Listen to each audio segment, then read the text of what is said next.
one heck of a nerve. Oh my God! The government is here! Run!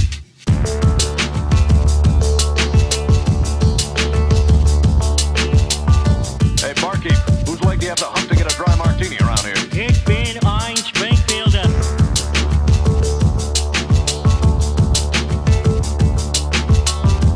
Shut the hell up. I've got the strangest feeling someone's gonna kick his ass.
Hello, peasants. Want to kill all humans? What's there, dude?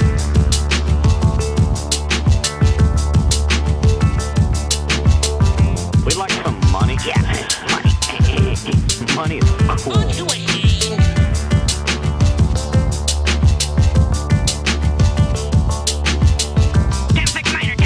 We got whores in the city. We need backup now. Don't be so dang literal.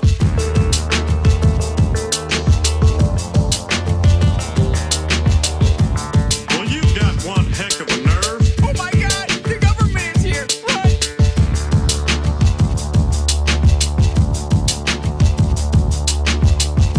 Hey, barkeep, whose leg do you have to hump to get a dry martini around here? Ich bin ein Springfielder.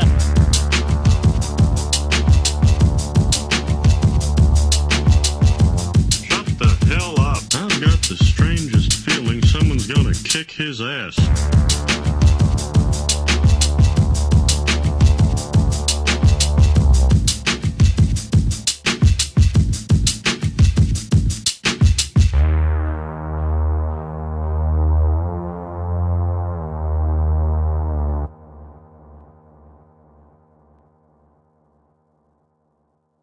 You guys, this is all Kyle's mom's fault. Shut up. All right, everybody. Hey, we're here live again, but a little late on a Thursday at 9 o'clock. little different. Look, I know the whole game plan after the big summer hiatus was to get back to, Wednesday nights, 8:30, like we're supposed to be, right? Like, I know that's the game plan. Yeah. But life continues to Yeah. happen. We lost And as Liz long- already. One day. As long as there is a show, though, I think that is what we can hang our hats on. Oh, We have that yet is to what miss a Saturday. That is true. That's exactly what. That's what I tell myself every day. Look, the only thing we have ever promised and guaranteed anybody is Saturday mornings. Yeah. Right where your cartoons used to be. It's the only thing. Anything on top of that is gravy. Yeah. You know what I mean? As long here that's for fine. the ride. It doesn't matter. It doesn't matter. As long as you guys are here hanging out with us, watching cartoons. All we could ever ask for. Yeah, man. I got not much to say about this week. It's been kind of slow for me in general. I did see the movie The Substance. I don't think you've seen it yet, have you, Ben? I still have not. No spoilers. No, I'm not gonna but spoil. I think you would probably love it because it's super horny, super fucked up. That's what everybody Yeah. keeps telling me. Those are the two things that I have heard. Is that, well, three things. You will love it. It is horny. It is fucked up. Yeah. And I'm like, well, Okay, all three of those I can check mark. Yeah, and I thought, I mean, done. I didn't see it when it was in theaters because I was still, when I was working a lot. And I don't know, not that I thought it would be overhyped, but a lot of people were hyping it. So I was like, whatever. I saw it was streaming somewhere and I got like a free, it was like, if you want to watch it, the best free way to do it is sign up for this app called Mubi. It's free for like 7 days and you could just sign up, cancel it immediately. Nice. So that's what I did.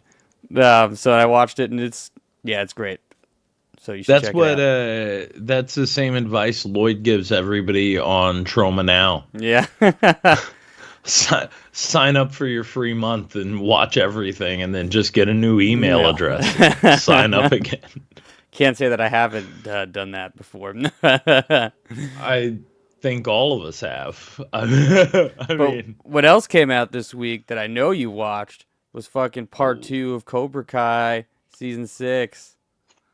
buddy, Fucking awesome. I had been waiting for it.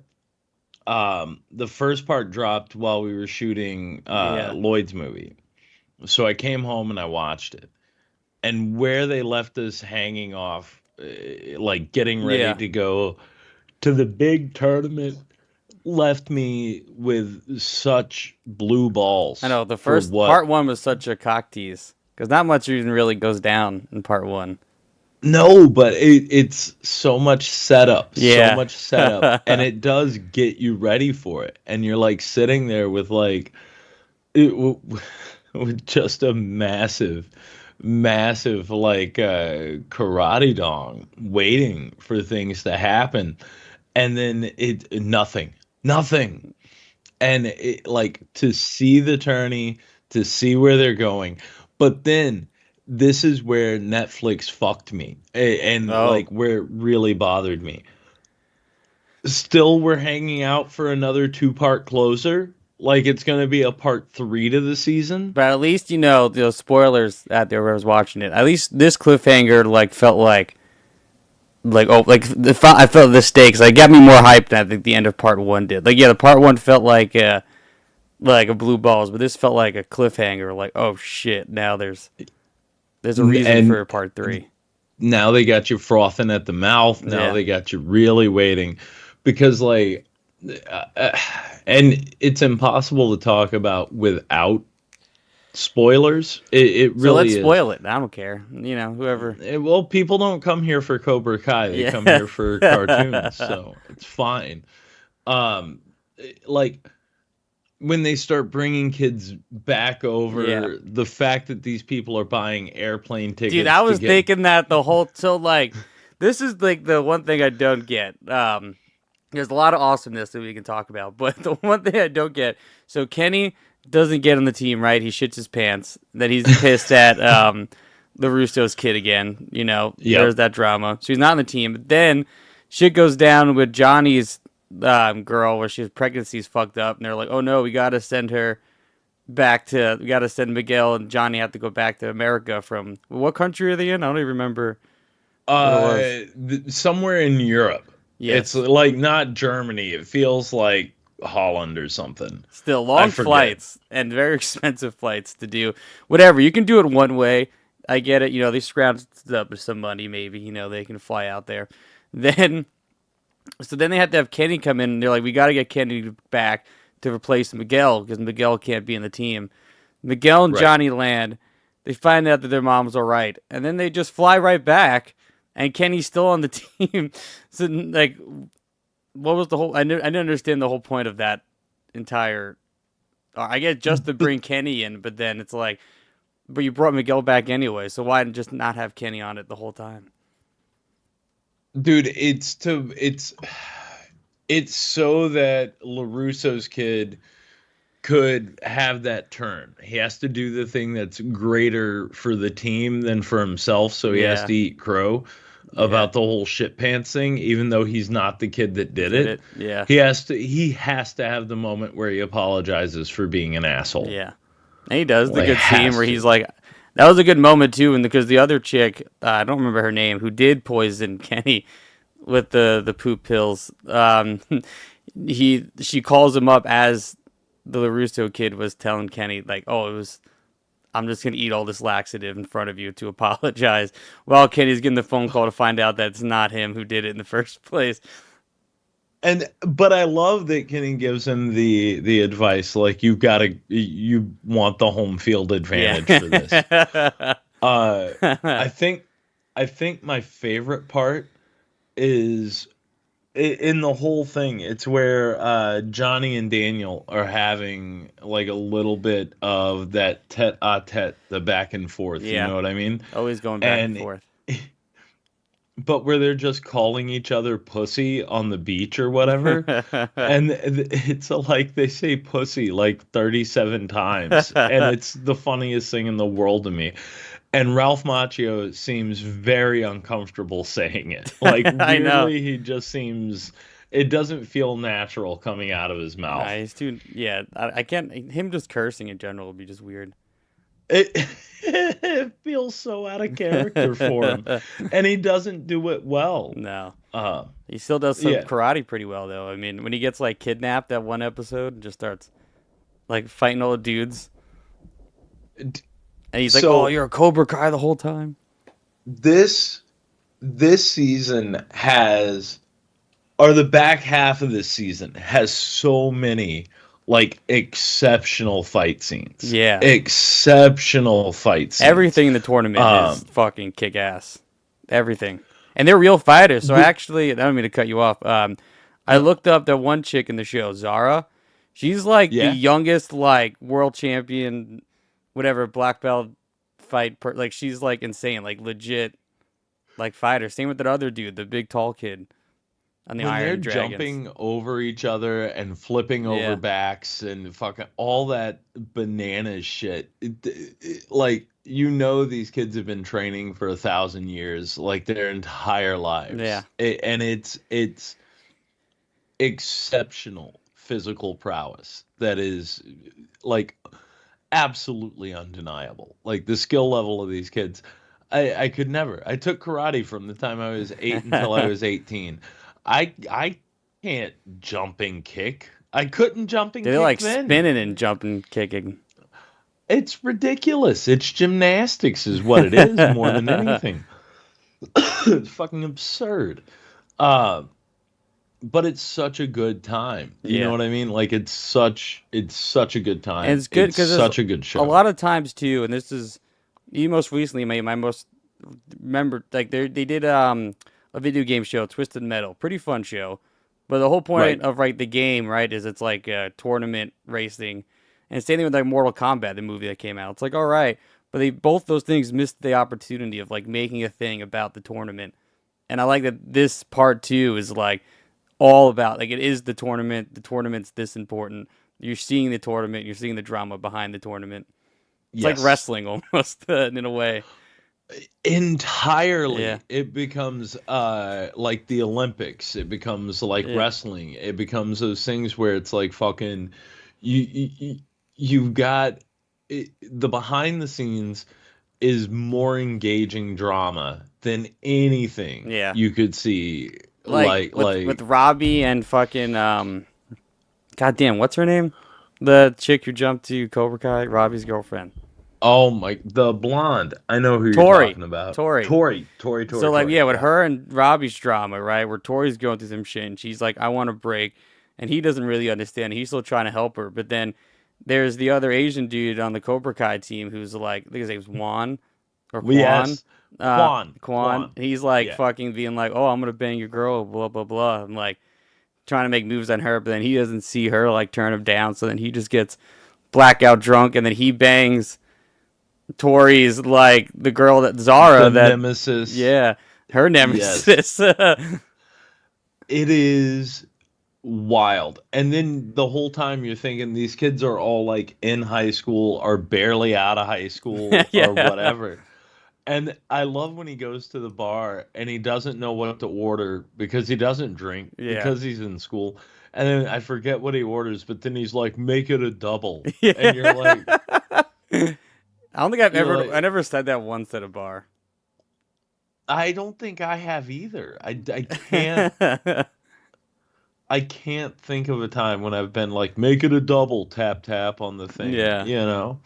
Like a single is good enough. Yeah. Like most of the time.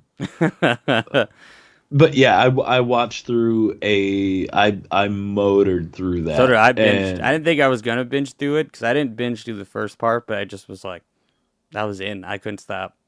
no, I same. I saved the last episode for like the next day because it was already like 3 o'clock in the morning when I was getting ready to start it. What'd you And think I of was the Miyagi flashback? Awesome. Yeah, Awesome. Like that is a good use of CGI yeah. and a good use of AI. Like that was rad. I do like the storyline of like you never fully know your teacher, or they Yeah. can't really tell you everything about themselves, or they're keeping a thing. Like I think that's And he still doesn't awesome. know. I mean, Daniel still doesn't know what went down, who died, or like maybe Miyagi killed the guy or not. You don't know.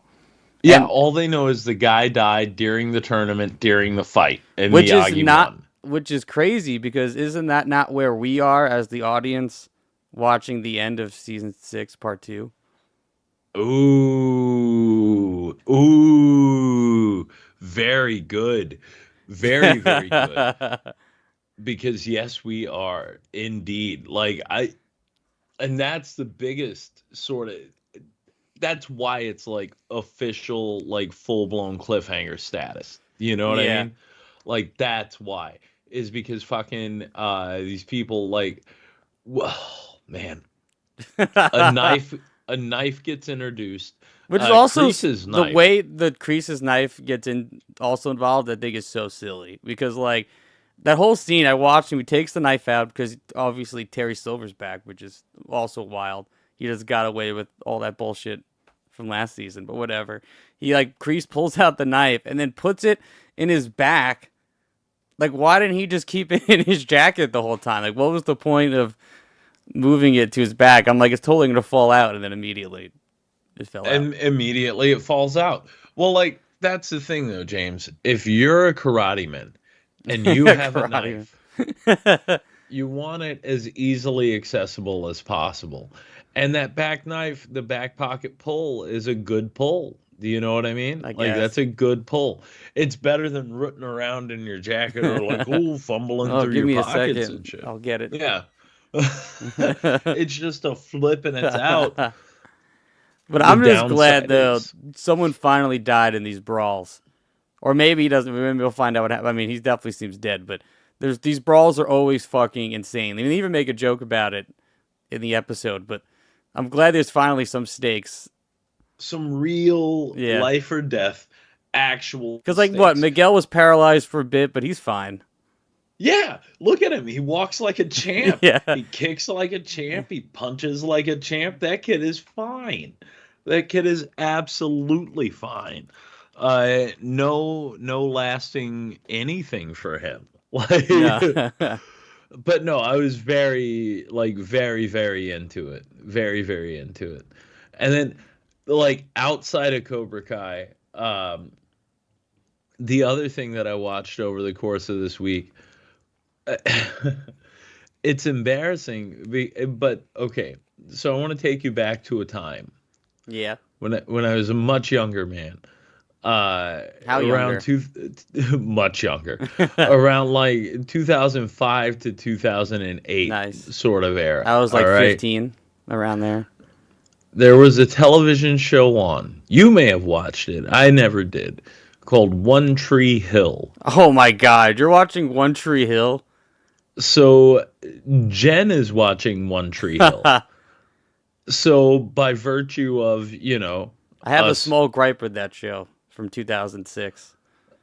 is it all about Pete Wentz? No, Oh. because Pete Wentz is on it. I don't even know. It was just because they made Smallville is still huge. They're on the same network, both CW shows. They made an Aquaman TV pilot, which is really awesome. But they realized that it was too expensive, and One Tree Hill was cheaper to keep going. So they canceled the Aquaman pilot and kept One Tree Hill in the time slot that Aquaman was supposed to be in. Oh. I can see why you'd be upset. All right. So let me just tell you where I'm at. That's why I always think when I think of One Tree Hill, I think about what they took from me. about the thing that you never got because of them. So Jen's doing a watch through. Neither one of us watched it while it aired. She's doing a watch through. She got through 2.5 seasons Damn. on her own. And There's a couple seasons. I think there's like 6, 7, something like that. 7, I think. Yeah. Yeah, it was on for a hot minute. So, like, I come in one night and she's got it on and she's like, "Oh, I'm going to watch a couple episodes. I got work early tomorrow, so I'm taking over the TV tonight. This is what we're watching." And I'm like, "Cool.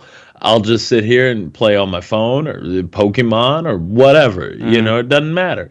It's great. Just to occupy a space with her is wonderful." So I'm sitting there though, and it's season 3, episode 16. Now, I'd seen bits and pieces before, and yes, this character Peyton bangs out Pete Wentz for a couple of episodes to a point to where he shows up at one of their like Is he playing they're having Pete like Wentz? this group thing where they all get together. Is he like I'm Pete Wentz from Fall Out Boy and she's just like banging? Yes. Like he is playing himself from Fall Out Boy. Fall Out Boy played That's funny. the weird shitty bar in That's One Tree hilarious. Hill at one point. That's so- Okay. Man, That I love all these 2005. teenagers go to because they all have fake IDs and they all look like they're 40 anyway. It doesn't matter. Man, a show about teenagers sneaking into a Fall Out Boy concert. 2005, cheers. So Pete Wentz shows up in an episode earlier, and I was like, is that him? And she's like, yeah. And I was like, that's insane. Turns out the girl that he's macking on, One Tree Hill has some inherent problems to it, though, too. Largely doing with, like, age of consent and just what these teenagers are up to. I mean, that's a lot of those CW shows. I mean, even Smallville, man. Those, like, teen dramas are putting out. This is, it's weird. Weird creeper vibes, Yeah. and especially in the middle of, like, the early 2000s. Yeah. So long and the short of it is, S3E16 is the school shooting episode. Oh, shit. I didn't even know there was one. Now I kind of Bro. want to watch it. You have to, because so much happens. Is Pete Wentz in the school shooting? No, he's not. Oh, But Fall Out Boy he's- has to survive a school shooting would be amazing. him showing up though to this like friends breakfast thing is like an episode or two after the shooting, okay?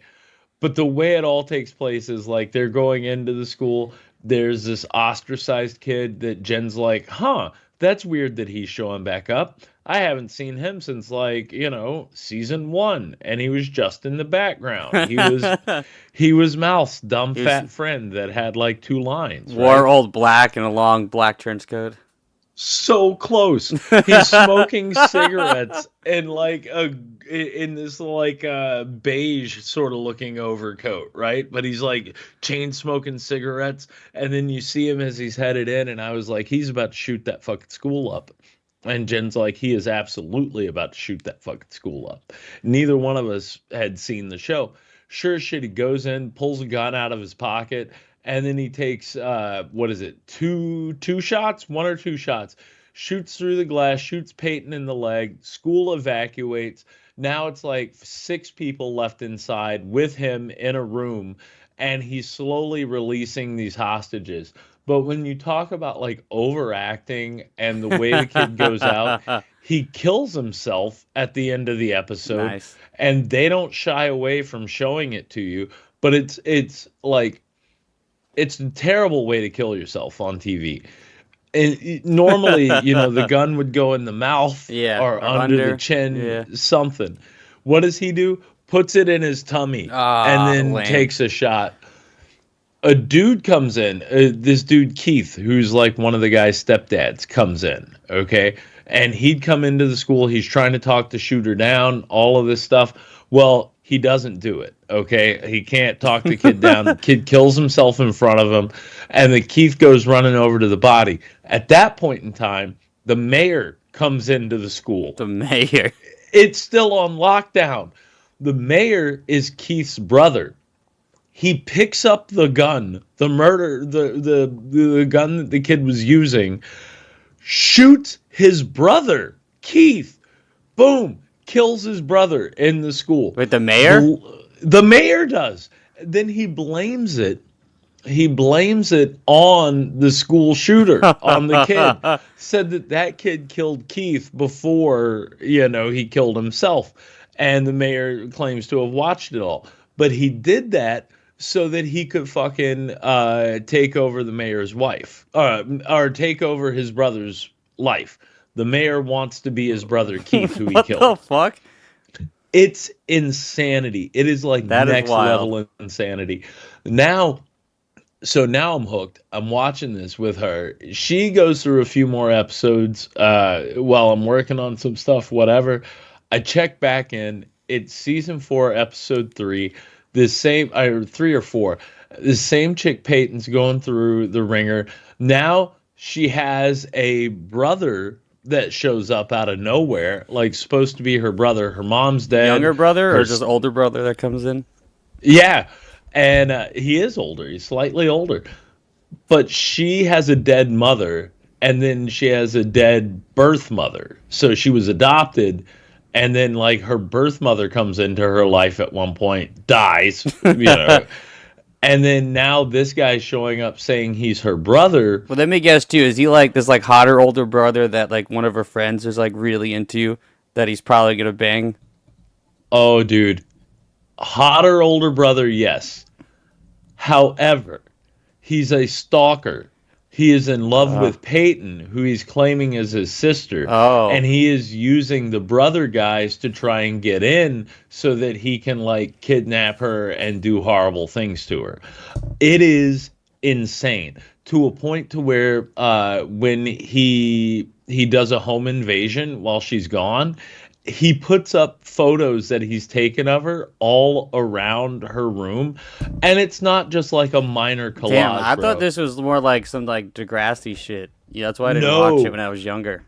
No, dude, this shit is heavy, and it just gets wilder and wilder. So he decks out her whole room in just photos of her, and it's like all over the walls and shit. Like it literally, it's like art department vomited photos of this woman on every fucking wall they possibly could. It's exceptional, James. It's exceptional. I mean, I've written off the show for like 15 years.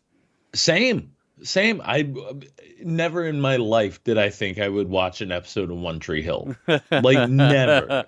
I thought it was more like a Seventh Heaven type. Yeah, that's what I'm saying. I mean? thought it was just some shitty, just like teen drama, soap opera bullshit.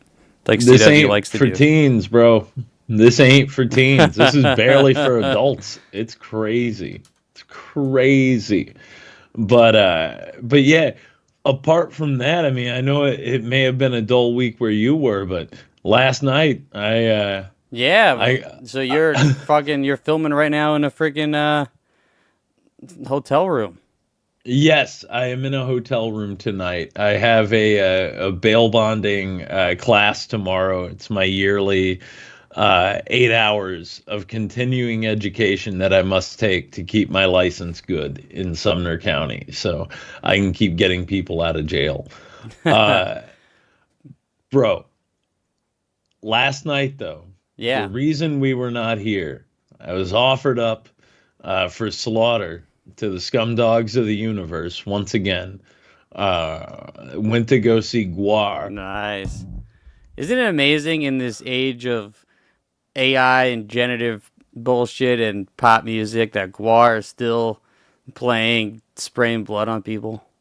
Dude, it is, not only is it so great, it was exceptional. So I ran into about like 4 or 5 people from the haunt. All of my concert buddies canceled on me last night. Like all of them. Yeah, I Dead saw you ass. offering out a ticket. Unfortunately, I couldn't take it. I mean, listen, if you could have, I wouldn't have even needed to post anything. Anyway, everybody cancels on me. It's all good. It's fine. I reach out to a couple of people from the haunt that I knew were into a couple of the bands that were playing, and they happened to already be there. They were going to be going to the show anyway. So I hooked up with them and ended up riding the rail most of the time there, which was great. Awesome vantage. Like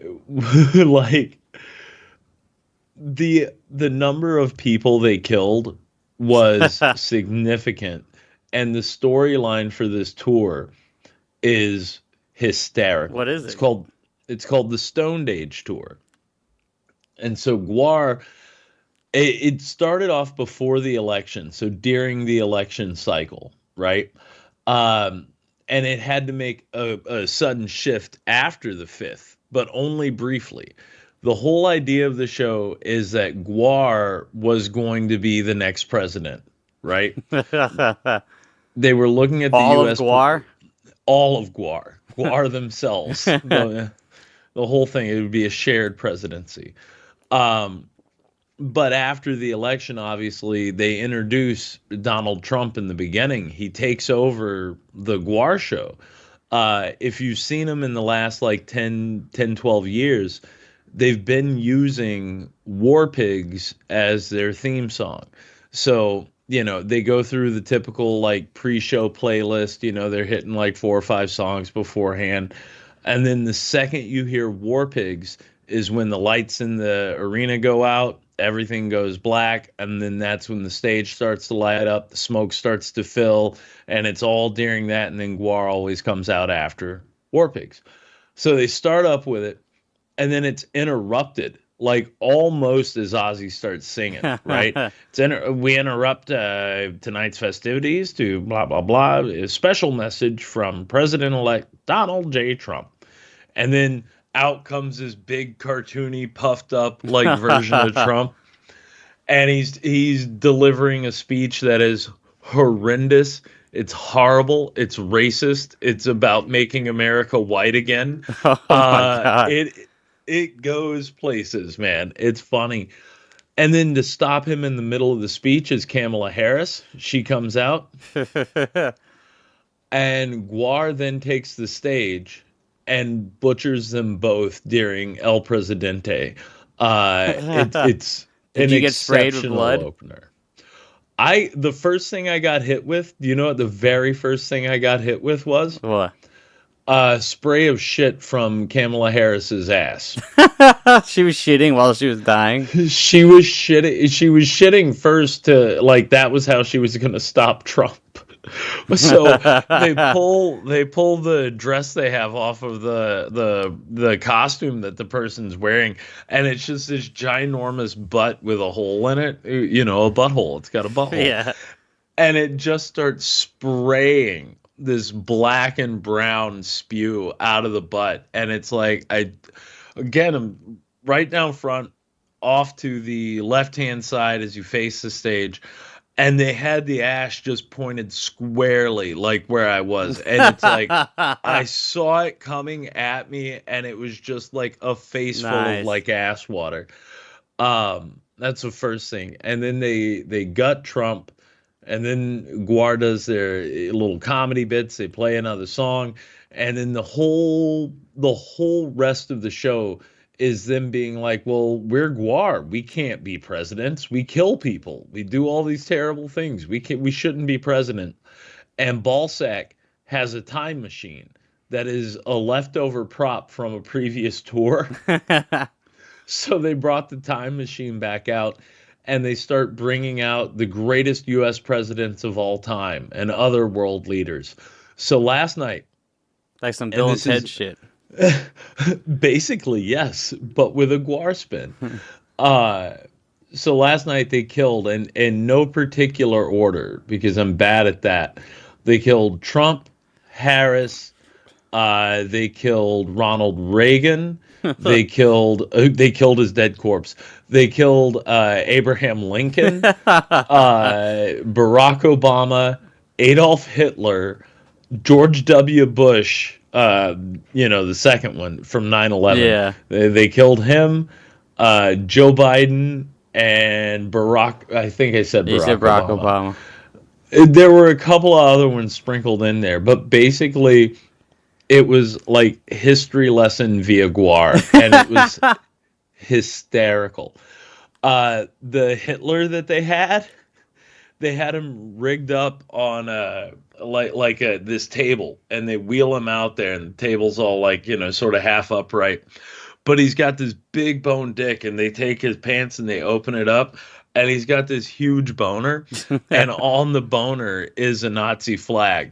So then Guar cuts him in half, and then is holding up like his pelvis with like one leg on it, and this just exposed giant boner with a Nazi flag, and they're taking it around down to the front row to show everybody, look, we cut off Hitler's dick, and then everybody's just slapping the wiener as Did it you goes slap by. it? I slapped Hitler's Nice. wiener, yeah. I totally did. I totally did. It was absolutely wild, though. It was a very good show, man. And then the openers, Dark Funeral, holy shit, some Yeah, I know that. real Swedish black metal, man. Nice. That it burned down some churches. Oh, and then there was Squid Pisser, who I was very impressed with. Squid Pisser was a good time. Was a really good time. Yeah. Great name for a band, too. Yeah. I love it. Never heard of Squid Pisser or the other band. Well, Dark Funeral's been around for a hot minute. Like, they've been around for a hot minute. And Squid Pisser is very, very new. Within the last, 2 or 3 years, they really got their started. Yeah. But anyway, bro, that's been my week. My Sounds week like a has blast. It was a good time. It was a good time. Other than that, it's just been more of the same. I've been involving myself in some tool-based online mysteries. Oh yeah. Yeah. Tool-based. I've been. It's been. So I'm looking for a couple of things to help around the tub, right? As I'm sort of revamping everything. Like they're very specific gadgets that I've got to find to make work. So in these mysteries and trying to figure out where they are, it's like I've become my own type of inspector. Of An gadgets? Inspector Gadget, you could say. Yeah, hell yeah, we got there. Inspector Gadget, fuck yeah, dude. This was on your list of things you wanted to watch, and so Yeah. in watching this show, I realized that my nostalgia of Inspector Gadget is literally solely the movie, more so than I thought. Watching the show, Really? Okay. because I didn't realize, and this will sound dumb, whoever else who's watched the show for forever, that you never see Claw's face, because Never. in the movie, apparently it was more of a bigger controversy than I knew, because I was fucking 11. That showing Claw in the movie was like a big deal because you never see his face ever, and in the movie he's like a real person. It's a big no-no. They actually had toys and a I think it's a N64 game maybe, or a Super Nintendo Inspector Gadget game. I forget which one it is.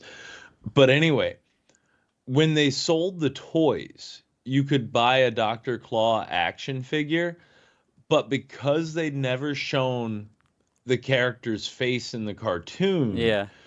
to sell the toy, they even had like a sticker on the box so that you couldn't see the face when you bought the toy. All you could see was the torso and the claw So hand. what's the toy? Is there a face on the toy?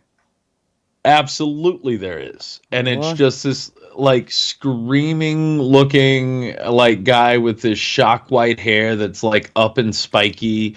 But the box itself, when you bought it, Oh, I had see it. a- Yeah, right here. Also worth Yeah. $162, by the way. if you've got it hanging out, man, get Yeah, your they Dr. covered his Claw. face, and his actual face, Jay, has got spiky hair and I guess looks like a goatee. Yeah, he's got a little goatee. And in the Nintendo game, they use that same character mock-up for the Nintendo game too. but never in the original series do you see it. Not once. That's kind of awesome, though. I kind of love that. Now, when you go deep with this stuff, when you go deep into it, and I don't know how much you looked into it. I did a cursory look because there are a couple of things going on with it, right? I guess long story short, we should talk a little bit about what Inspector Gadget is before I jump into these, because these are my favorite things. What is Inspector Gadget? What is he even? Is he robot? Is he cyborg? Is he man? My whole life, too, because I watched the movie, I assumed he was like a RoboCop type person where he got into a horrible accident like he does in the movie, and they make him into a robot person, like RoboCop. A cyborg. Yeah.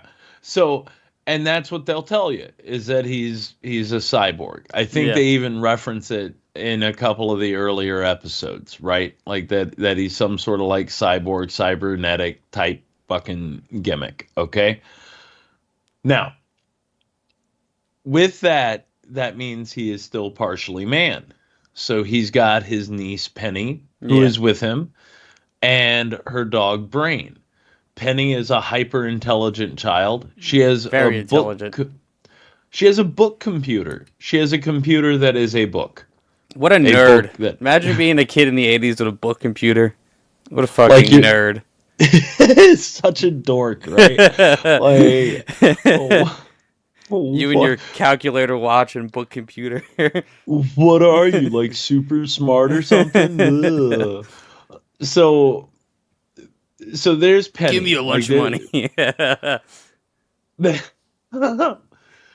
The things though that you see with Gadget is he's bumbling. He's often painted as very stupid, right? Like can't figure anything out without Penny. Yeah, I mean, or honestly, Brain. for a couple episodes, I didn't even know that if he knew that Claw was after him, that Claw was even a villain.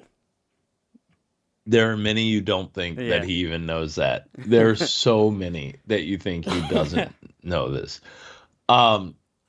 Now there's a couple of other things out here, and this is where fan theory gets to be very interesting. So Gadget is bumbling. He's a dum-dum. A lot of times his gadgets don't even seem to work properly. No. He can't pull out the right thing out of where it needs to come I out see him of. go for the helicopter a few times, and then it just either not spin or just break. or the umbrella that just folds on up, itself immediately.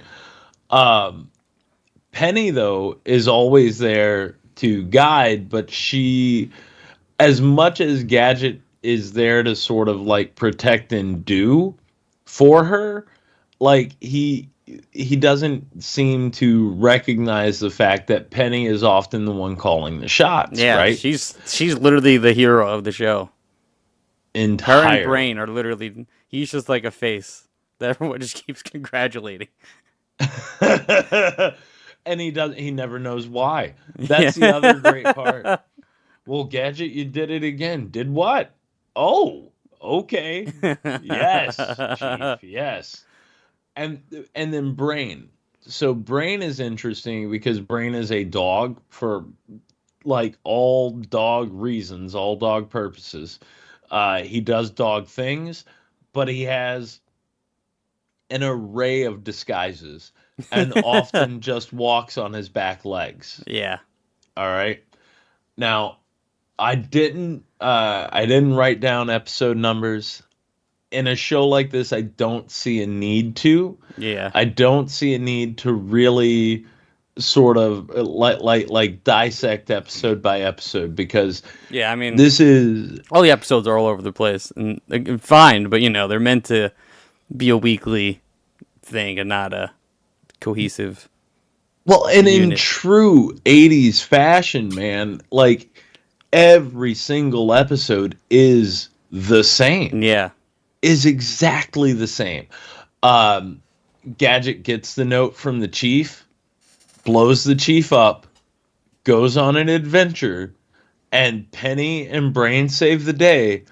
Gadget gets congratulated, Claw gets away. Claw flies away, usually. 9 times out of 10. Or a submarine. Submarine, yeah. Yeah. There was a one episode where he's in the water, then actually flies out of the water. So, like, as long as you're hitting those beats can be put into any story, any scenario, anything at all.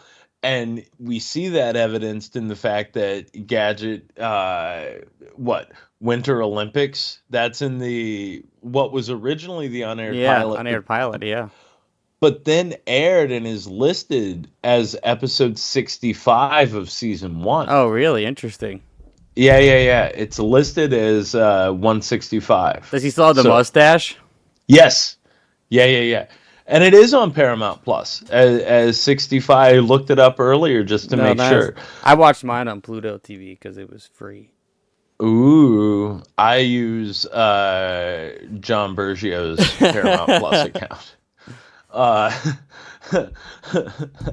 Don't tell him or Reeves because I watch under Reeves's profile on John Bergio's. So do I. I mean, I have it too, but I switched phones. I only have it on like my old phone still. Oh yeah, and I don't want to go asking people for their passwords again. So now I just use my old phone as like my random streaming services that I steal from people. That's amazing. But so as long as you hit those notes, Gadget can go anywhere. Winter Olympics, India in an episode. He's been in Japan. Jungles, Japan, Hawaii, space. He's been all over everywhere. And in a weird way, it's sort of akin to like Where in the World is Carmen Sandiego from that sort of thing. It's very spy based. Like at first, and for the longest time, I thought more and more that it was like spy gadgets. Like he had a Q. Yeah, I thought so too. I thought there'd be way more gadgets than what he's got. Like I thought it would be like Q from the Bond series, like hooking him up with new bibs and bobs or whatever. But now we start looking at like a little bit of like fan theory because this is all right. What do you got? Desperately interesting in this show. So, number one, let's see. So, with regarding Gadget and his AI, okay? So, AI? Whoa. Yes. So, Gadget is a robot that contains the uploaded mind of the original Inspector Gadget. So he's a robot, and the real Gadget died. So it says Penny's uncle who is dead. This guy has his mind. Which is like, but there's an episode later on. I don't remember like most of the plot, but it was like in a castle, and this guy is the scientist building all these Inspector robots. It's an Amazon episode because they're in the Amazon. And then they were like, wait, can't kill Inspector Gadget. We need his brain to turn on all the rest of the robots. Because the rest of the robots were like bumbling idiots. And then the twist was this gorilla comes in and like Penny like switches them out and the gorilla takes over the machine and they all become like, all the Inspector robots become like angry gorillas and destroy the lab and Claw gets mad and flies off into space. So, okay. So there's a theory that suggests that Gadget's stupidity is actually what they call like a restraining bolt. So if you have a cyborg who can do just about anything and you put him into like Interpol or like this police force type thing, you'd want to do something to keep the other cops and agents still useful. So in order to keep Gadget from becoming too effective, like a RoboCop, right? Yeah. They intentionally made him sort of ditzy. So once he gets to a point of like almost being able, it's like, boom, it kicks it down a notch, right before he turns over into that becoming fully autonomous and realizing his full capabilities. Robot stupid, then what's the point of having a stupid police robot? Because when he just fucked everything up? No, because that's why you still need people to operate him. right? That's why you still So need you're the saying human that Penny element is to it. operating him? So that is leads us to another one. Okay. Gadget himself is actually just a diversion. Gadget isn't the agent. Oh, shit. The real agents are Penny and Brain. Fuck yeah. So I love that. So Penny carries her computer book and her radio watch. Cutting edge technology beyond gadgets. But and only the government, secret government spies would be like, here's a book that's secretly a computer. Yep. And then Brain is an artificially enhanced animal for urban recon, and he's clearly trained in espionage, right? So the way the formula works is this, okay? Mad starts its evil plan. Inspector Gadget loudly charges in and gets Mad to reveal their hand. Meanwhile, Brain and Penny get to work. That is intentional. That is the way it's supposed to be. And all the while, Gadget is just a diversion. I buy it. You know what I mean? Because Penny's the one doing everything, really. So there's another theory that this is actually, what do you call it? A continuation of the Get Smart series. That's right, because that's one fact I do know. The lead actor of this, the guy who voices Inspector Gadget, is the lead actor from Get Smart. Don Adams. So the idea here is that Penny's name is Penny Smart. Her uncle was Gadget Smart. Okay. Now, very early in life, Penny was noted to be a perfect secret agent material, having inherited 86 and 99's best traits. Gadget never addressed by his last name, unofficially because his bosses wouldn't be able to call him Inspector Smart without laughing. Ha ha ha. So there's a part there that feeds into the notion that Penny is still the true operative in all of this. Okay. You get into some silly things like Inspector Gadget is unconsciously trying to kill Chief Quimby, or that That's my favorite gag, though, in the whole show. Like, is how he's going to blow up Chief Quimby this episode. And also, you'd think they would stop giving him self-destructive, letters. my favorite one, my absolute favorite one. Chief Quimby is in a helicopter, folds a paper airplane of the note that will self-destruct, flies it out of the helicopter down to where Gadget is, and he's like, oh, why is it floating so sillily and making loop-the-loops? This is not very aerodynamically sound. He opens it up, he reads it, and he's like, oh, I'll make it better. And he folds a better paper airplane, and he sails it back to the chief, and it flies a straight line into the helicopter, blows up, crashes the helicopter, and explodes the chief once again. Which leads us to another great one. Chief Quimby may be immortal. He might be an immortal. Just saying. Or even possibly a cyborg. All right? Oh, yeah. It could be a cyborg, too. Now, there's another one here, though. There is a fan theory that says that Chief Quimby is Dr. Claw. No. I don't know if I'd buy that. I don't know how that would work. I guess you never see them together, but... I don't know, but there are times, there's like episode, with like the Loch Ness episode, where Chief Quimby is there with them, and then you see Claw fly off, or you see a ship fly off. Yeah. A ship fly off. Could be other mad agents. You don't know. So anyway, I don't buy into that too much at all. But Penny being the operative, that is, hell yeah. I buy that 100%. She's way too smart. The dog is way too... There's a whole episode with the, I forgot the dude's name, but he's like a shapeshifter, or he's like a magician that can like change to like different people, like impersonate different people. And she's the only one figuring it out. and she's the one who's in like the government office, like figuring it all out. And Inspector Gadget's just running around outside, just like arresting random people. And then he keeps seeing Brain and getting confused, thinking Brain is the guy because Brain just keeps fucking changing. So here's another one, and this I love because it plays into tech. Gadgets aren't actually gadgets, but it's like nanotech that's inside of his clothing. Kind So- of like some Iron Man stuff. That's why everything is able to come out of the hat, and it's Yeah. always different. It sort of manifests as to what he needs in the moment. So it's constantly building and rebuilding itself based on what the cyborg needs, what the robot needs, right? Yeah.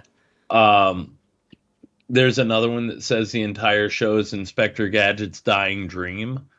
Like so it's and then here's another fascinating one, and this one I'll read to you, okay, because this is very interesting.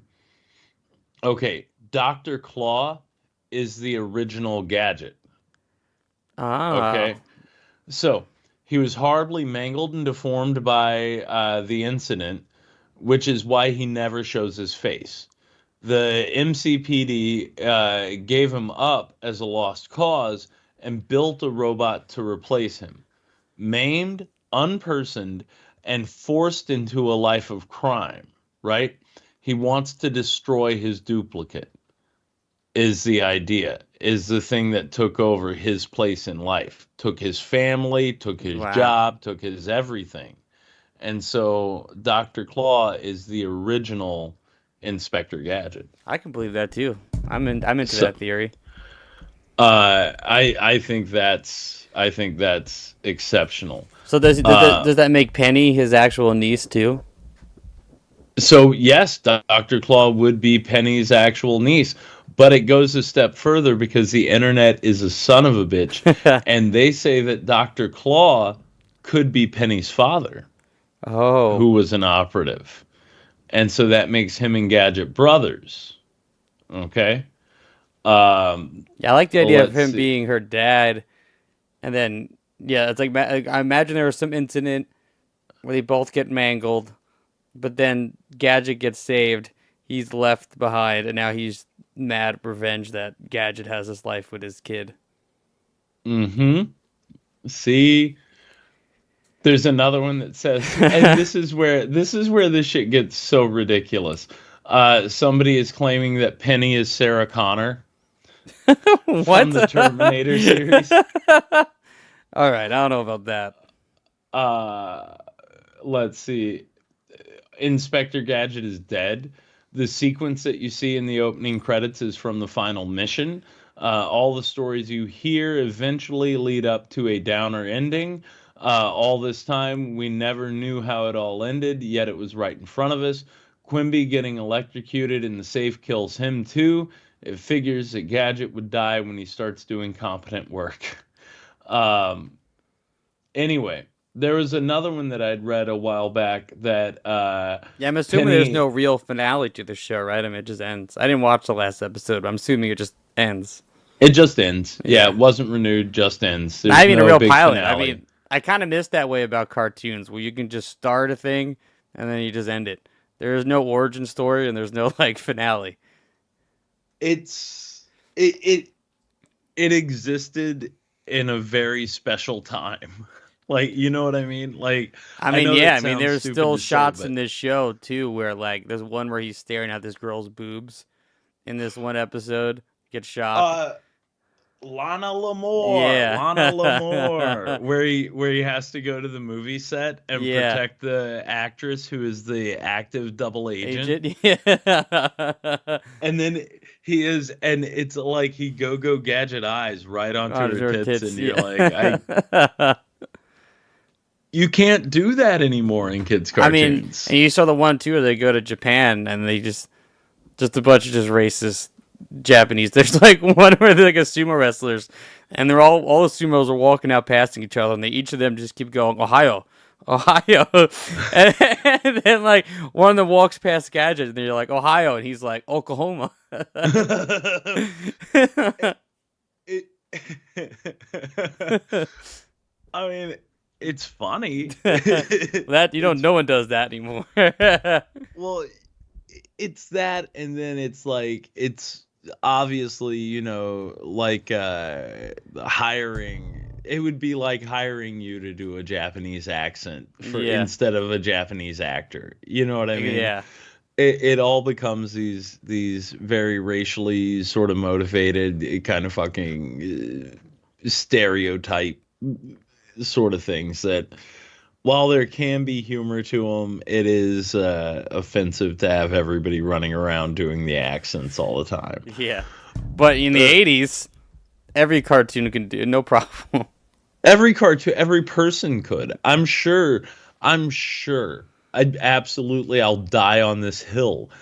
I know that as a child, I would go around and do that because I saw it in a cartoon and it would be funny. And then you make the sounds that the cartoon did. You squint your eyes and you think you're a comedy genius.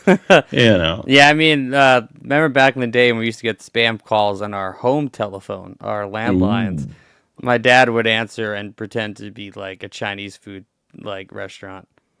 Yeah. With a very thick and stereotypical accent. Yeah. This is the Golden Dragon. Yeah, exactly. What's your order? Pot stickers or no? I get it. I might start answering my spam calls that way now. Then they just get mad at you and you just somehow get canceled through your spam calls. Somehow get canceled because some fucking call center in some nondescript country thousands of miles away from here got offended. Some Middle Eastern chick, but she still has like dyed green hair and goes by they them. That would be the best. Actually, that's how I think I'm going to try and get famous, James. Done. Forget all this movie nonsense. I'll make one. It'll balloon the sales of Curse of the Were-Deer. It'll be amazing. Well, I'm sure that's not that hard. Yeah, he got canceled. How'd he get canceled? He offended an entire call center. What? Some social justice warrior on the other side, just working at one of these shitty fucking dumbass call centers.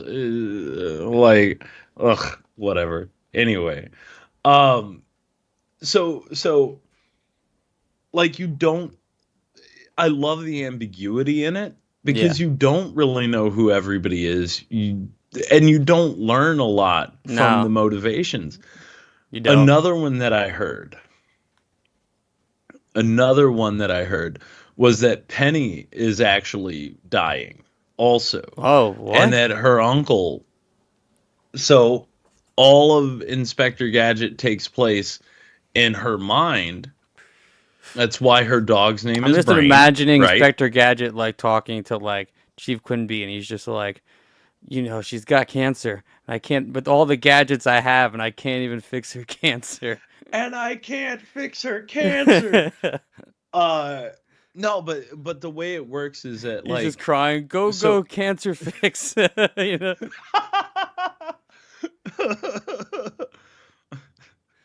Go, cancer cutter outer. Just slicing her up. You're like, I'll fix you, Penny. I'll fix you, yeah. Just mutilating her in some room. But that feels like how that's Inspector Gadget would cure cancer. Yeah.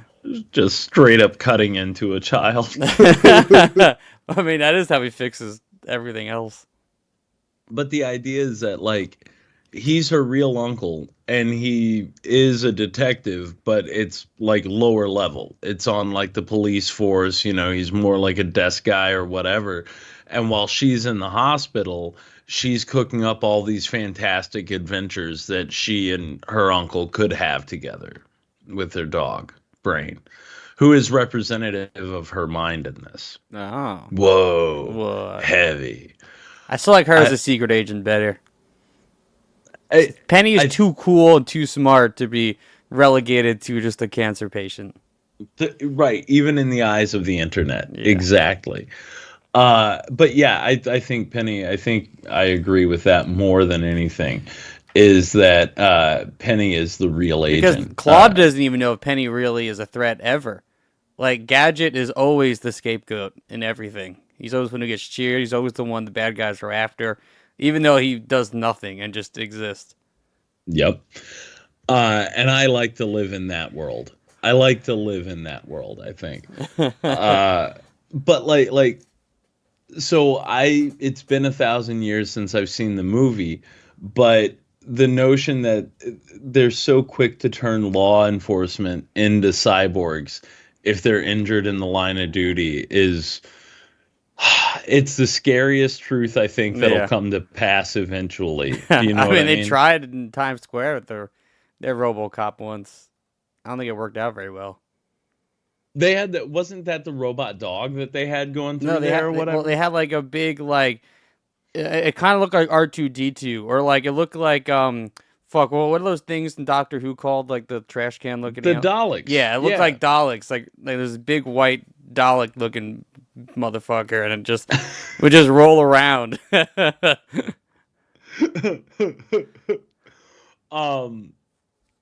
Okay. So here's the last one. The last one that I'll go into right now, because I also think this is very good. Because it sort of leans into like Jar Jar Binks territory. Oh. Okay. So Gadget's malfunctions are all sort of intentional, right? So if he is a cyborg or a robot that's processing things in real time, the troubleshooting will go through many, many different steps before it lands on the right way to avoid the threat, right? So as he's bumbling around, as he's fumbling things, that's literally just the computer program catching up in real time as to how to assess the threat. And the way I think that sort of connects to a Jar Jar Binks situation is that Jar Jar, famously, they think he is a Sith Lord, Sith mastermind. Yeah. Right? His style is equated to drunken monkey kung fu or whatever it is, or drunk style, or what do they call it?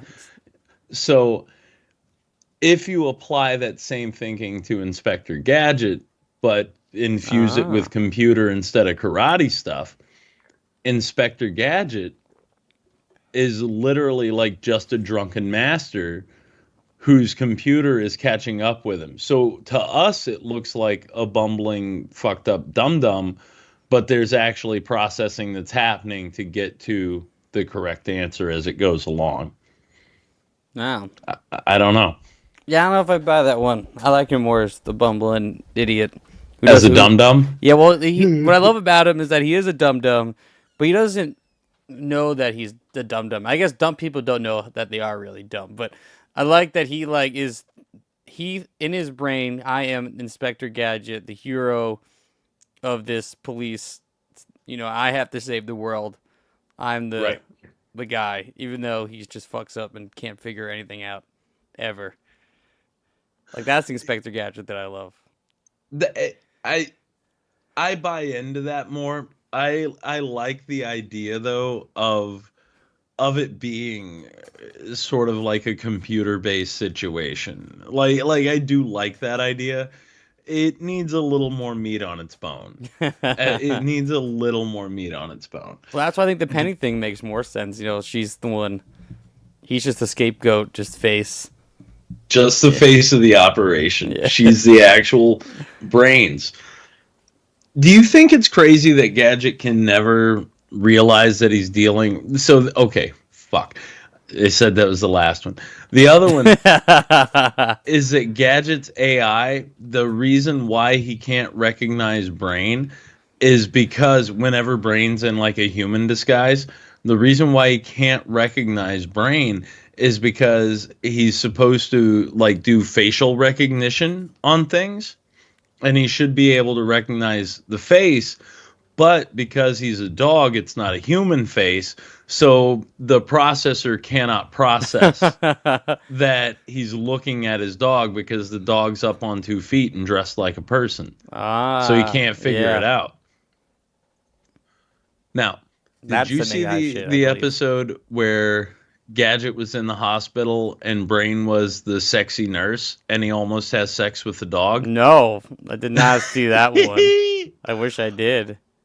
I think it's pretty early on. Like, I was in and out of the first 23 episodes. Yeah, I just went down the really list what that I you kept sent, plus the drunk driving episode.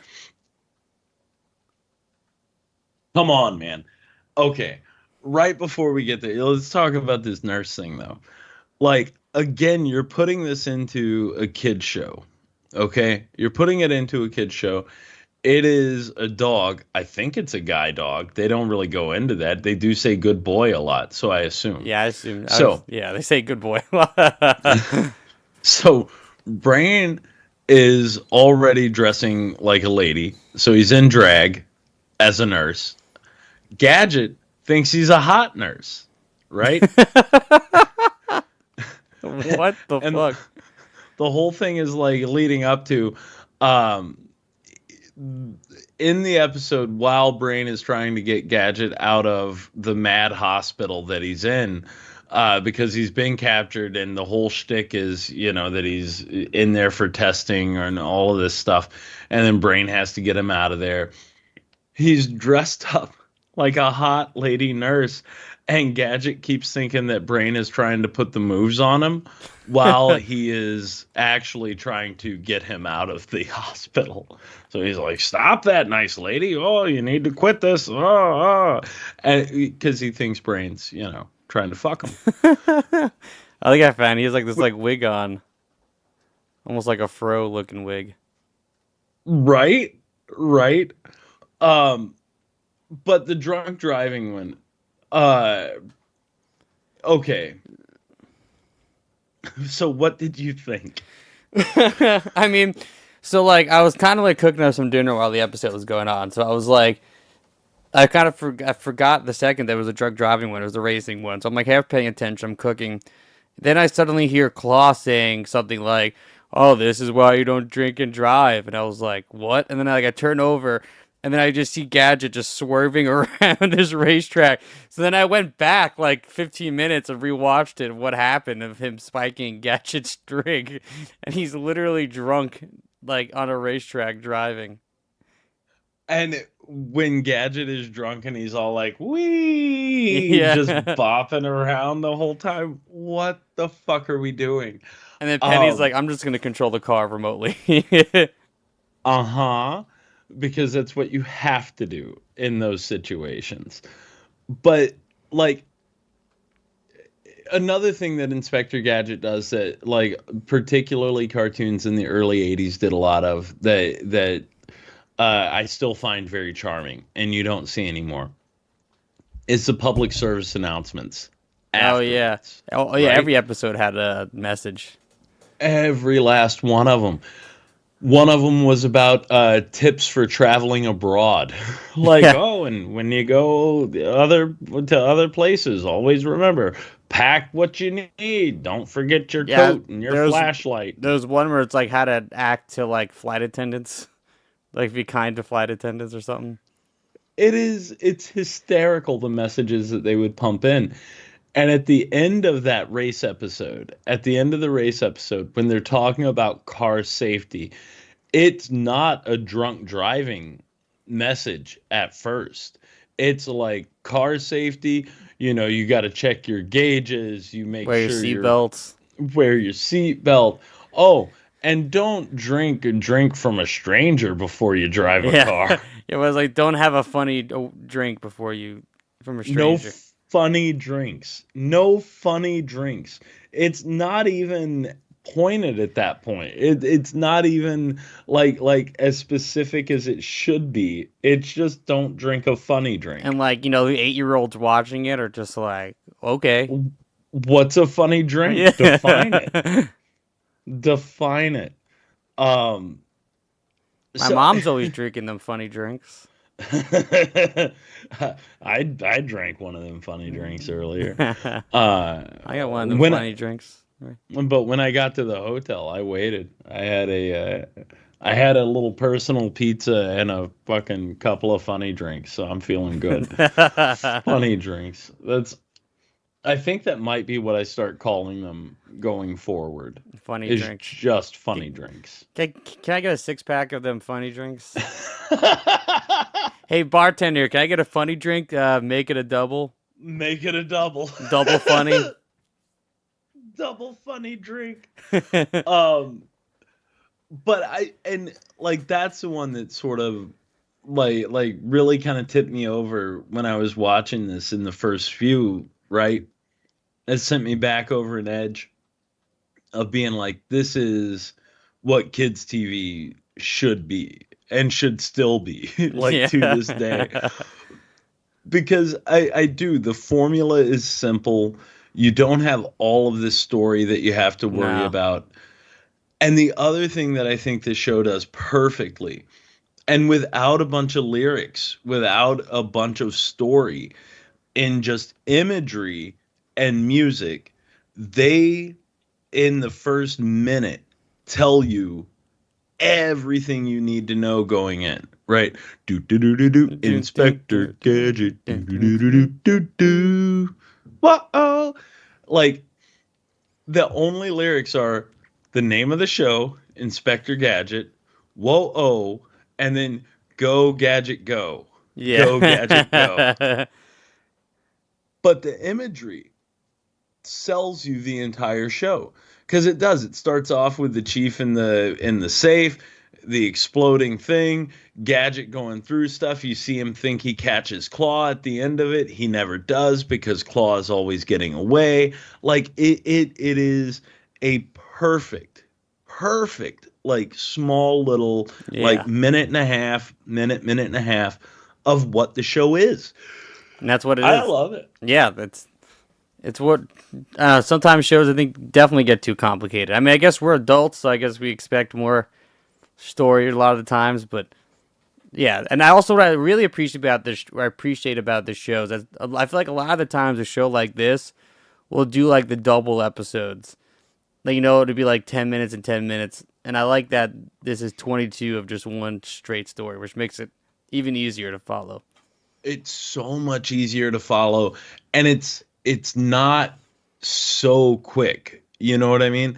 That's the other thing, is like when you sit down with it for a half an hour, it's like G.I. Joe, it's like Transformers. Yeah. It's like you're getting a full complete story. You're not getting just blasted with. What I will like, say about overload. this show compared to other shows, let's say like the He-Mans, the G.I. Joes, the Transformers, like those shows have are about the same formula every episode, but there's so much going on. There's so many characters, so much shit happening. Like this show, like I think this show makes it better than those shows is that it's so simple to the point of like, we got these 4 people. We go into a new country or wherever. Gadget does something fucked up, and Penny's got to figure it out, and Claw flies away. Like with G.I. Joe and all those, I feel like every episode starts becoming like, I don't know, it's awesome, right? Because there's big scale and all these characters fighting each other, but then it's like a mess of keeping track of that for how many episodes you're watching. Keeping up with who's who and what's what, and yes, and the bad guys are in this. In total, you have maybe 7 main characters, right? You've got Gadget, Penny, Brain, Quimby, Claw, and then his 2 main henchmen. Yeah, and then the occasion whoever is the villain of the week. Villain of the week, whoever Mad has co-opted as their fucking agent or whatever. Yeah. Like Lana Lamore in that episode. So if you've got such a small base, but you can take that base and put it anywhere, perfect. Another question that I have, and it's a stupid question. All right. No stupid questions on this show. Or only stupid questions on this show, I should say. So, Mayor Quimby is the chief of police, right? Yeah. Okay. He's just a chief of police. Every jurisdiction in every town, in every city in America has a chief of police. Why is this chief Yeah. of police in charge That's of so true. international events and spies? That's so true. Okay, that's it. That's what I'm trying to figure out. But who Yeah, needs he's that not to like the make sense? government. He doesn't work for the federal government or nothing. Or No, I don't think so. It's the MCPD. It's a straight up just police department, you know. unless again, Gadget is proprietary tech that police station owns and that they rent out to the government. That could make sense. Oh And yeah. then Quimby's in charge of it. But they don't tell us that, so I don't believe it. they don't tell me that. So I don't I mean, they don't believe tell it. you anything for reals. But again, does it hurt the story? No. It doesn't. No, like I And don't when- think about it once. I don't need to know why Penny lives at her robot uncle. No, you don't care. What happened to her parents doesn't matter. Doesn't matter. They ain't there, kid. That's all you Yeah, need that's all to you know. need to know. I also think maybe that, and this is just a personal opinion, I think that also plays into the notion of the cool uncle. You know, Oh, every yeah. kid's got the cool uncle that you want to hang out with as opposed to your parents. I think, and again, it's just me, bro. This is all just weird speculation from a guy who's had way too long to think about shit like this. I think you're gonna say a guy who has too many uncles. I have very few uncles. But what I think it is I also think that's in a way an easier way to sell to kids, right? Because like in a lot of families, you know, it's not just the uncle that is your true like blood uncle. Like your dad or your mom may have a friend that they've had forever that's always Oh, been yeah, I've around had- in your life. Yeah, I've had the same thing in my life. I've had friends who would be like, "Oh, this is my cousin," even though we're not actually related. It's just I've known this person for forever. Right. And it's like I had an aunt that I didn't find out until after, I think it was after my mom passed, that she wasn't my aunt. I never knew. I just knew her as that, right? And but she was just one of my mom's friends from college that she'd known forever, you know. And they were so close that I just called her Aunt Marion. So whatever. I'm sure you and Justin too. I'm sure the kid looks Oh, at I'm you as- Uncle Ben all day. Yeah. Yeah. Only you won't find me on No Rice. Uh, I just got that.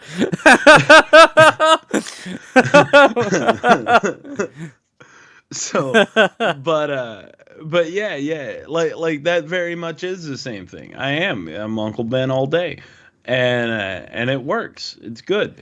But the reason why I think that plays into it is because it's an easier sell to a kid that your uncle can be cool, but Yeah, your not your parents are parents. never Yeah. gonna be cool. You know? Yeah, I don't know. I'd Again, buy that. it's I think as a speculation. kid watching this, not only seeing a cool uncle with a bunch of like robot powers or whatever, and then having the kid figure out everything with their dog is like, that's literally my fucking dream as a kid. Oh, it's my dream as an adult. Are you kidding me? Like, look, if I'm gonna start calling Jen Aunt Jen, and then it's just gonna be me and the pups figuring out life. But then they're just gonna run. Like Leroy's just gonna be like, "Oh, there's the chicken. Bye." God. Oh my God. So I've been working this like riverboat gig in Nashville. Riverboats. So like I like to take an odd seasonal job on occasion. Like I think it can be fun. All right. Not everything is the haunt. Not everything like hits me as hard as that does. This is just a way to make a little extra money. as we head into the holidays and to have a little padding for after the holidays, right? Okay. So I've been taking this gig. I come home late because so it's literally there's a riverboat called the General Jackson, okay? And you take the Jackson out, they take you on like a 2-hour tour up and down the river in Nashville. You see their 90,000-pound paddle wheel on the boat. It's a massive thing. It's huge. And it's an old school paddle boat. Yeah. So it spins the paddle and that moves the boat. And you go up and down the river, takes 2 hours, you come back, and life is good. All right. So I get home late from it. Sounds romantic. Maybe if you're like 65 and up. Like if you're like 60, that's the average age on the boat too, dude. Like I'm not even shitting you. It's crazy. But I get home late and it's always the same thing when I get home. It's always Loretta comes to the door and she's jumping on the door. She's going crazy when I get home. Always. Beyond a shadow of a doubt. Leroy will be in bed with Jen and then he'll hear her going nuts. Here's the door open up. I come in and I get 2 minutes with Loretta just, rubbing heads and waggling ears. And then Leroy comes bumbling out of the bedroom, looks at me kind of sideways, throws his tail up and goes and gets his ball. And then we have to play ball for 15 minutes. And I'm beat. I can't do anything. So we have to throw the ball. We have to catch the ball. Meanwhile, Jen, her schedule's still opposite mine. So she's getting up at like 2:30 in the morning and I'm rolling in at midnight. And it's her last 2 hours of sleep. Just dogs running around. Dogs going nuts, me banging into shit. Like it's always the same thing. And I carry a lot of guilt about that, but what am I supposed what are you supposed to do? Yeah. What do you do? They're excited. Yeah, they need their otherwise they'll just be more annoying if you don't do it. They've taken to and both of them. Leroy has taught Loretta the worst thing. He's taught her the worst thing. So before we got the dog door, before we installed the doggy door, fucking to let us know that he had to go out at night to go to the toilet or whatever, Leroy takes his paw and he goes to the edge of the bed and he just scrapes it down. So he hits right where you're sleeping on top of the mattress, pulls that and you hear this thump, thump, and you hear it and you can feel it and it's like, ugh. So he taught Loretta that as like a puppy. So both of them are just fucking fat. Once we got the dog door, Leroy stopped because he's got full-blown access to the outside world, right? Like he knows he can go in and out of that. He doesn't need us anymore. Now Loretta does it just to get attention. She won't even have to go outside. Like you'll get up and go to the door, open the door. She stands there and looks at you like, why are you going outside? Like that's what I get. I get this just like head cocked to the side, ears all floppy. Like, why are you going outside? I just want to play ball. I just wanted you to get up. Look at me, wagging my tail. Fucking whatever. But yeah, to go out and solve mysteries with my puppies would be.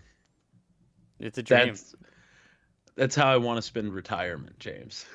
Your dog's wearing different outfits. I'm gonna start dressing them up. Give him a James Bond suit. For fucking like. Did I tell you we did the most dog owner thing? Actually, so Jen's brother Josh and his old man Vitor, they came out and it was around Christmas one year and it was just Leroy. So they come out, see us, and they've got a cape for Leroy. Aww. And so we put the cape on him and he gets to run around in his little cape. So last year, Jen was feeling froggy and she went and she found a Santa outfit that was similar in that it was also like a cape-based sort of product, but it had an added strap to go around the waist, you know, so you could lock it on Yeah. the back, and it just looks like a little Santa coat, and you got the little Santa hat. Leroy refused the hat, would not put it on. So we were able to put the hat on Loretta, and then he got to wear his Santa jacket until Loretta ate the ball off the hat. And then it became a problem. Like then it was no good. But we have definitely dipped into the realm of people Nice. who like to dress their dogs up. Yeah. I mean, I did a whole photo shoot with my dog, so I mean, you know. So you get it. I You get it. understand. I haven't gone that far yet, bro, but it could get to there. That would have made a really good could. Christmas photo, Christmas card. Dude, with ours, whatever. It gets bad. Like Leroy does, he does this thing where like he'll get a toy, he'll come up to me, I'll shake it around a little bit with him, and then if I'm standing up, he always does the same thing. He'll yank it out of my hand if I've got like a grip on it, and I'm like, oh, shake the toy, oh, look at this go. He yanks it out of my hand. And the second he does, he stops, he pauses, he looks up at me, and then he comes running right between my legs, like right between them, stops when he's halfway through, and then I give him butt bongos. Nice. You know, I Yeah. just sit there and beat on his ass, and he loves it. Yeah. And he just stands there and just Let you do gets his bongos and goes on. Like, it's ridiculous. Loretta, not into it. It's not her thing. She does not follow suit. I've tried. She's not into Well, I've it. noticed with most dogs, if I want to get them to calm down, if I just like kind of like stand over them, like what you're saying, but then I just like scratch their butt a bit, scratch their back of their lower back, they'll stop doing whatever they're doing 90% of the time. 90% of the time. But he does, man. He loves him some butt bongos. It's it's absolutely wild. But anyway, Inspector Anyway, well, Gadget. you got a favorite episode? Well, it's so hard when they're all the same. Do you know what I mean? Yeah. It really is hard when they're all the same. Out of the ones that I was able to get through for this, I would say it's probably the biggest laugh I got was the drunk driving episode. Yeah, that was a good one. And then the Lana Lamore episode. Yeah. Because of just how horny Gadget is for. Yeah. Like, And there's also the when- director trying to kill him the whole time. That's just not working. When he's standing in line to be an extra in the movie, an actor person, they got that wrong. Yeah. When he's standing in line to be an actor person, and he accidentally like knocks them all out, and they give you that image from above, and you just see him standing there, and there's a sea of people that he's knocked over with with his gadgets as he got all horny for Lana Lamore. I was like, that's perfect. I also like the little back and forth that he has with the casting people in that about like what have you been in? Where do I know you from? And he starts going off about some inspector shit or whatever about cases, and they're like, no, what pictures have you been in? Oh, none. None. So good. And that's when she comes up and she goes, oh, I'll take him. He'll be, my special guy or whatever here. Yeah. And then yeah. Double Yeah. agent. I was like, that's how I felt about Heather Locklear, but she made me her special smoking buddy, so it made me very happy. That's great. Did you really? I haven't told you this? No, I don't remember hearing telling me a story about Heather Locklear. Dude, so I did that Lifetime movie, right? And I don't know if I assume it's public knowledge. I have no idea. But Heather Locklear is a smoker. So, she would take smoke breaks. Over the walkies, they would announce Heather's going out for a fresh air break. She's going to go out, get some fresh air. I told you about the ranch on the chicken, right? All right. No, Anyway, whatever. Okay. So I don't here's remember how this the at whole all. thing starts. We're having chicken one day on set. I don't get ranch usually. So because I'm art department, I'm a little further back in the line. Heather Locklear, she's talent, A-list talent. She eats first, right? Yeah. So she's going around. She's got her plate. I'm in line. She's coming back around with her loaded up plate. She sees that I've got the chicken on mine, my salad, but no ranch. And she looks at me and she goes, "Aren't you going to put ranch on your chicken?" And I was like, "Oh, Heather, I'm not a big ranch fan." And she's like, she looks at me and she goes, "I'm not either. It's delicious, though. Try it. Put some ranch on your chicken." And I said, "Okay." Locklear's telling you to do it. Heather, she was in Return of Swamp Thing. I'm going to listen, you know. She used to hang out with Tommy Lee. What do you do? So I did. I put some ranch on there and I ate it. And she was right. It was delicious. So a couple of hours go by. And fucking sure as shit, I see her. We get a quick, brief moment. And I was like, "Hey, you were right about that ranch." And she looked at me and her eyes got all wide. And she's like, "I told you." and then it was maybe a day later, maybe a day or two later. I'm having a smoke before we're really getting started. And she comes out to where I'm at. And I'm maybe like a quarter done. And then she lights up, and I still get like a little weird around people, you know, sometimes. Go figure. So I didn't know if she wanted me hanging out there or not. And I was like, "Oh, You hey, can't poop in her bathroom. Yeah, right. Heather, which toilet can I not use? Be specific, because that's the one I'm going to go shit in. But she like, and I was like, "Oh, hey, I'm just finishing up. I'll give you some space." No, hang out. We'll talk. And then we just talk shop, you know, we just would fucking sit there. And then that, for the rest of set, I'd have like 1 or 2 smokes with her a day. Sit That's there awesome. and talk with Heather Locklear. Yeah. That's She's a sick. very, very sweet lady. Very, very nice. That's sick. Yeah. And I fought an urge the entire time. Like, I did I tell thought you her. were going to say you were fighting a boner the entire time. That was the urge. No, but I did fight an urge to like really like mark out and to fucking, you know, like deep dive on shit. I wasn't going to bug her with that stuff. Mostly just talked about the day, the shoot, you know, that kind of thing. But then near the end of it, I was like, "Oh, and by the way, I got to tell you, Return to Swamp Thing is." You brought up Return to Swamp Thing. I was like, it's probably one Is that of the when she greatest turned on movies you? ever made. No, not at all. Not at all.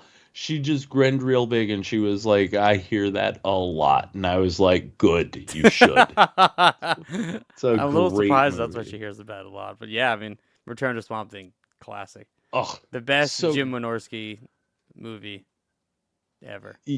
ever. Probably his biggest budget. Definitely the biggest property that he's had a chance to fuck It's up. the only time I'll say that Jim Wynorski made a better movie than Wes Craven. And mean it. Yeah. And mean it. It is a much better Swamp Thing than Wes Craven's Swamp Thing. 1,000 times better. Wes Craven's Swamp Thing is garbo, dude. Yeah, it's really a bummer. It really sucks. All right, well, let's wrap this fucking nonsense up. What are your final thoughts? What are you giving it? What do you got to say, Ben Johnson? This is your pick. It's part of your list. What do you got for us? This is nothing but a success. Yes. I would argue that it is borderline desert island. Like, this is a thing that I could put on forever. I love Inspector Gadget. Theme song is catchy.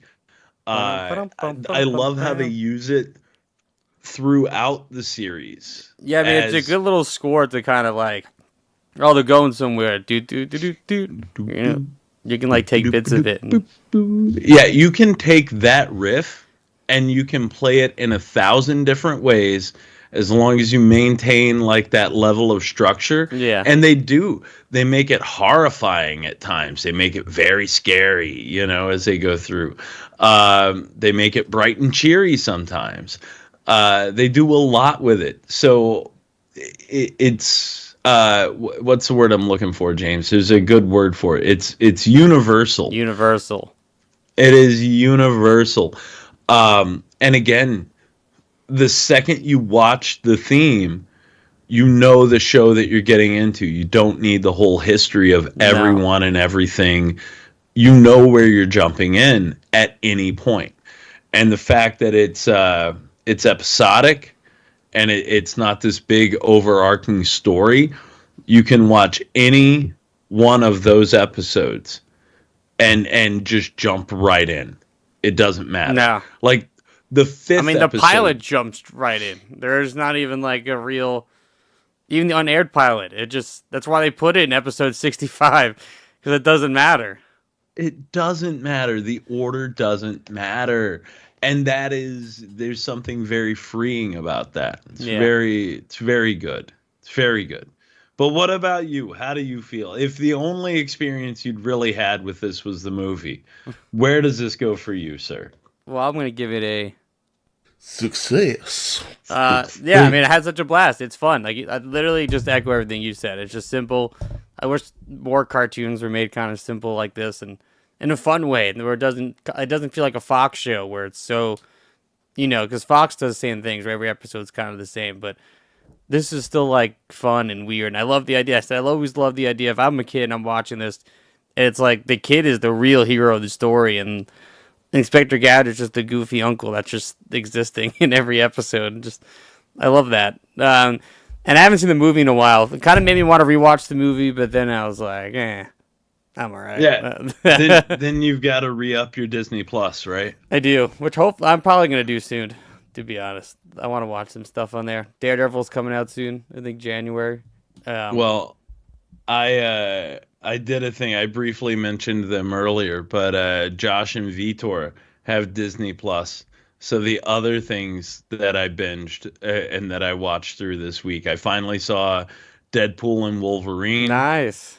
And Hell Agatha yeah. All Along. I haven't watched Agatha. I probably won't, to be honest. But, did you like it? Should I watch it? You probably should. There's going to be one thing I know in there that pisses you off, like straight away, and it's this song, the Witch's Road song. Oh, yeah, I already hate it. Oh, down the road. Yeah, but I want to get Disney Plus so I can rewatch Deadpool and Wolverine again. That was a great movie. But apart from that stupid song, I really enjoyed Agatha. I thought it was really good. I just hate songs, man. Yeah. Yeah, I love it. And I do want to end this. We talk about the movie. This funny story. So I remember when the movie was out, the marketing for the movie also was insane. I just remember that's why I always feel like Inspector Gadget's so ingrained in me. I think a lot of it comes from the marketing of that movie, where there was just Inspector Gadget shit. Literally everywhere, every toy store, every commercial, and mostly I remember the McDonald's, because McDonald's had Inspector Gadget toys. You collect all the bits and put them together, and so fast forward, my dad worked at this hospital in Queens at the time. They still had a McDonald's inside the hospital. Yeah. Nice. And my dad went on and for some reason decided he was going to collect all the bits of the Inspector Gadget toys. He was going to get all of them. And he got mostly all of them except for one piece. And I don't know the exact full story of how he bribed this kid. But apparently my dad bribed some kid who was sick in a hospital bed for his fucking McDonald's toy and got it somehow. I don't think it was money. It wasn't money, but somehow was able to bribe a kid who was sick in a hospital bed to get the last piece. That's amazing. So your pops is like, I can just see him. Look, kid, if you give me that, there'll be an extra brownie on your plate every day for the next 3 weeks, right? Yeah. I know the guys down in the cafeteria. I can hook that up for you. I can make that happen. But dude, that's awesome. Yeah, and I wish I still had the Inspector Gadget. I had no idea where it is. I don't know. I've kept like 99% of my old toys, and for some reason I can't find that one. Just got lost in time. It's in the yards. It's in the backyard somewhere, Yeah. right? It was also like, like fucking 8 pieces, so I'm sure it all just fucking got scattered. But for one time, I got to build the full Inspector Gadget, which was, I remember seeing it like together in person.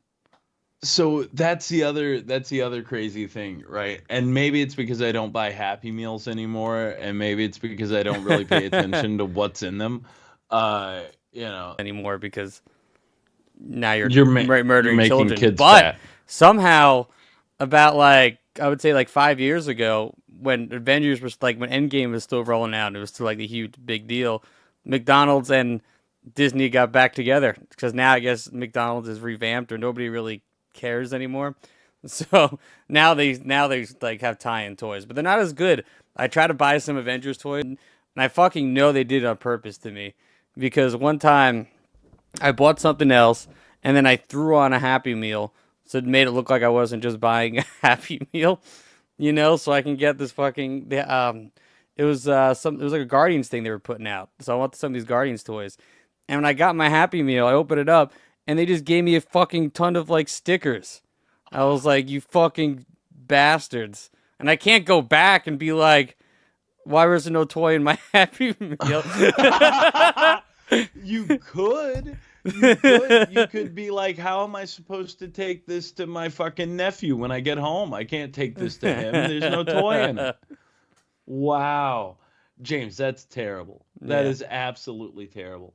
And on that massive downer of a note, what are we watching next week? Well, next week, man, since it's Thanksgiving, also on your list of things you sent. I mean, it's not a Thanksgiving movie, but it feels like a Thanksgiving movie, or at least a movie you'd watch on Thanksgiving. And I want to watch the animated Hobbit movie. Ooh, okay, the one from the 70s, right? Which is crazy. So when I learned that it's not made by Ralph Bakshi, he only made the Lord of the Rings animated movie. He didn't make the Hobbit movie. And apparently he's very mad that it's considered part of his... Because apparently he only made one Lord of the Rings movie. They never got to make a second one. And then this company that made the Hobbit movie, I forget the two guys' names, they made it. And he's mad about it. But I've never seen it. And hopefully we'll get some more people on, and we'll have a little fun Friends Thanksgiving. A little fun. Talking about the And Hobbit. we'll be, that should be on, we might be live on that on Tuesday, right? Yeah, it's Tuesday, because we're still jumping around every day. And it's streaming somewhere. I mean, I found it on the good old Internet Archive, so it's out there. Nice.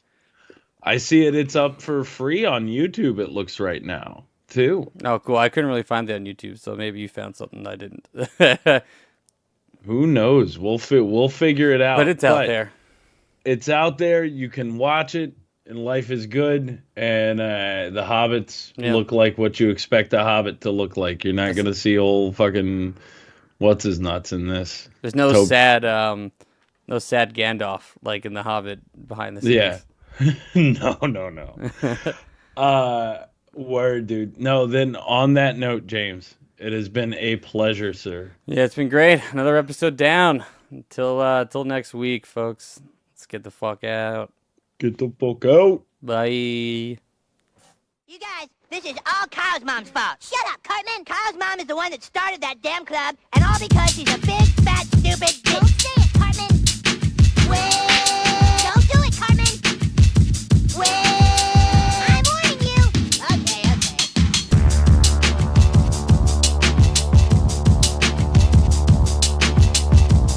Hello, peasants. Want to kill all humans? We're there, dude.